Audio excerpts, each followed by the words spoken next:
Oh, well, greetings everybody. How are y'all doing today? Hope you're having a nice Sunday afternoon. This article here is from Jim Stone, freelance journalist. Is glyphosate killing the oceans? The probability cannot be denied. From Jim Stone, March 18th, 2017. This came out yesterday. Something is definitely killing all of the world's oceans. It cannot possibly be Fukushima, which will never affect the Great Barrier Reef, which is now dying, or the Atlantic. And it's not global warming, despite a hoax report produced by the New York Times this morning that claimed that. However, the New York Times link won't work because they want you to sign up for something rather than give you the report. At least confirms that the dying reefs are a widespread reality while damaging the truth by saying global warming is causing it. I decided to have a look at what was really killing the oceans, and I think I found the key indicator: phytoplankton die-off. To find the reason for the ocean reef die-offs, we need to look at what's killing the phytoplankton. Let's look at the life cycle of a reef to see why a huge reduction in phytoplankton would be a good reason for a reef to die. Corals, barnacles, sponges, all animal life in the entire ocean, even whales, have plankton as the root source of all food that the entire ocean is based around. Look at the chart to the left, right here. There is one producer in the ocean, plankton. I know sometimes you can't really see this, but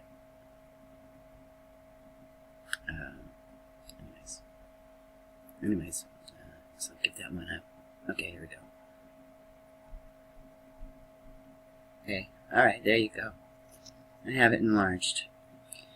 Look at the chart to the left here. There's one producer in the ocean, plankton, that everything else ultimately uses as a food source. This is common 6th grade knowledge. And zooplankton, that many coral reefs feed on, use phytoplankton as a food source. Even starfish, which feed on clams, use phytoplankton as a food source via clams, which filter large amounts of ocean water through themselves to get the plankton out for food. Everything in the ocean at the root of the food supply starts out with the phytoplankton as the key to get the entire chain moving. Phytoplankton levels in the ocean have recently dropped by more than 40%. What could cause that? Fact: it is not global warming, despite claims that it is. Clear proof it is not global warming is in the fact that phytoplankton exists from the equator to the Arctic, which represents an enormous temperature gradient, and phytoplankton is dying off at all temperature gradients. This proves global warming as a reason to be a hoax.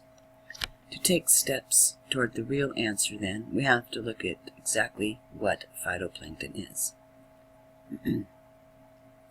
Phytoplankton is a photosynthetic plant that basically amounts to ocean algae.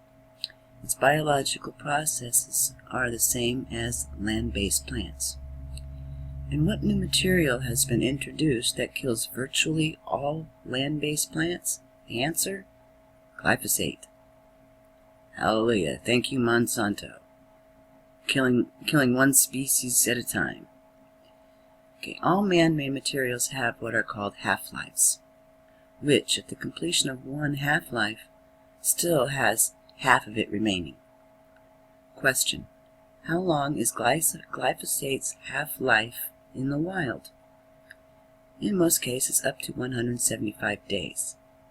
And that means that 350 days later, almost a full year later, any glyphosate farmer spray still has 25% of it left in the environment. How long does it take glyphosate to reach the ocean?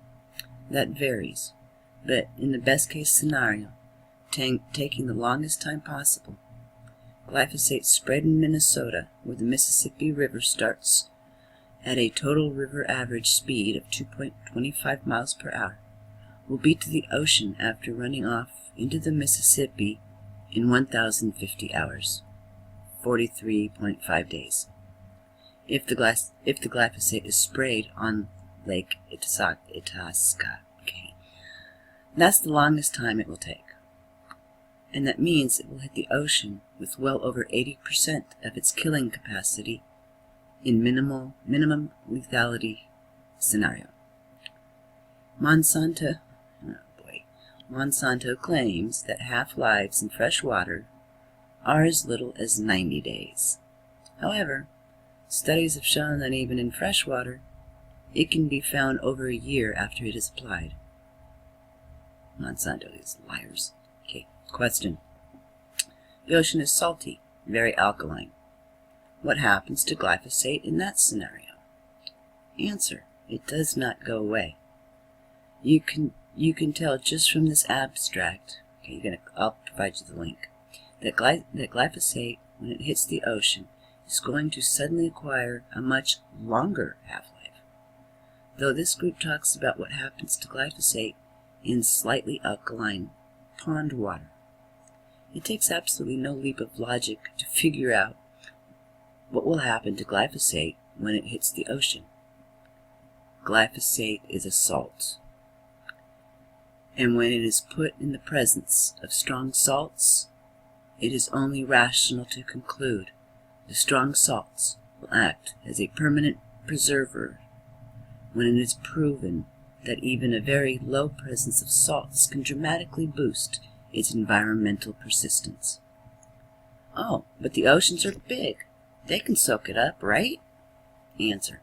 I wouldn't bet on that. Because when glyphosate, which is a salt, gets in the presence of other salts, its potency is greatly boosted. Conclusion. All the starfish die-offs, all the reef die-offs, have their roots in phytoplankton die-offs, which is extremely likely to be triggered by use of glyphosate in agriculture. Once glyphosate hits the ocean, you can say adios to half-lives. It instead most likely becomes virtually permanent, and on top of that, its ability to kill is greatly boosted. It will keep building up in concentration year after year, due to the fact that the salt water will preserve it. Boy. So our oceans are just dying. Everything's just dying. Huh? Everything's dying. Okay, anyways, when the timing of these massive phytoplankton die-offs, which trigger broader die-offs, is considered, a potential link to glyphosate becomes obvious. Well, it seems like our oceans they're killing our oceans, Fukushima, oil spills, now glyphosate, running off into the ocean. Gee, if I didn't know any better, I would say these guys are actually trying to kill the planet.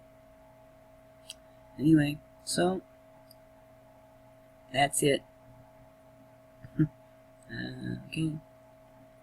Alright, well, anyways, have a good day, and talk to you next time. Bye-bye.